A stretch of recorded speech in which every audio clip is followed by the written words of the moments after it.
તારીખ 2/5/2026ના રોજ હળવદના સુસવો ગામે બ્રાહ્મણી નદીના કિનારેથી એક વર્ષના પુરુષ બાળકનું મૃતદેહ મળી આવેલ હતું, જેના ઉપરથી અકસ્માતનો દાખલ કરી અને આગળની તપાસ પીઆઈ શ્રી આરટી વ્યાસ સંભાળી રહ્યા હતા.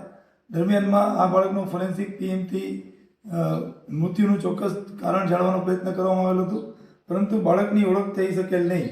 દરમિયાનમાં અંગત બાતમીદારથી જાણ થયેલ કે બાળકના પિતા ભૈલુ તેરસિંહ બામણિયા, જે રહેવાસી ધાનપુર દાહોદવાળા હોવાના માહિતી મળેલ અને જે રાયસનપુર ગામની સીમમાં વાસુદેવભાઈની વાડીએ કામ કરતા હોવાની ખાનગી માહિતી મળેલ.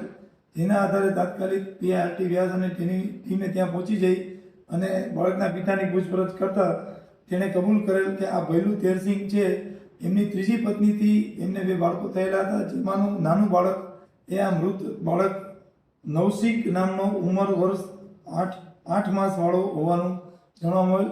અને આ બાળક સાથે તે પોતાની પ્રેમિકા સહિત અહીં આવી ગયેલ અને અહીંયા રહેતો હતો. દરમિયાનમાં નાના બાળકે ખાવા પીવાનું છોડી દેતા પોતે એને મામાના ઘરે મૂકવા જાય છે એમ કરી અને ઘેરથી લઈ નીકળી અને ત્યાં નદી કિનારે ત્યજી દઈ અને પોતે ત્યાંથી નીકળી ગયેલ હતો, જેના કારણે બાળક છે તેનું વિખા પેટે મૃત્યુ થયેલ હતું. અને આ અંગે BNSની કલમ 105 અને 93 મુજબનો ગુનો દાખલ કરી બાળકના પિતા ભૈલુની ધરપકડ કરવામાં આવે છે.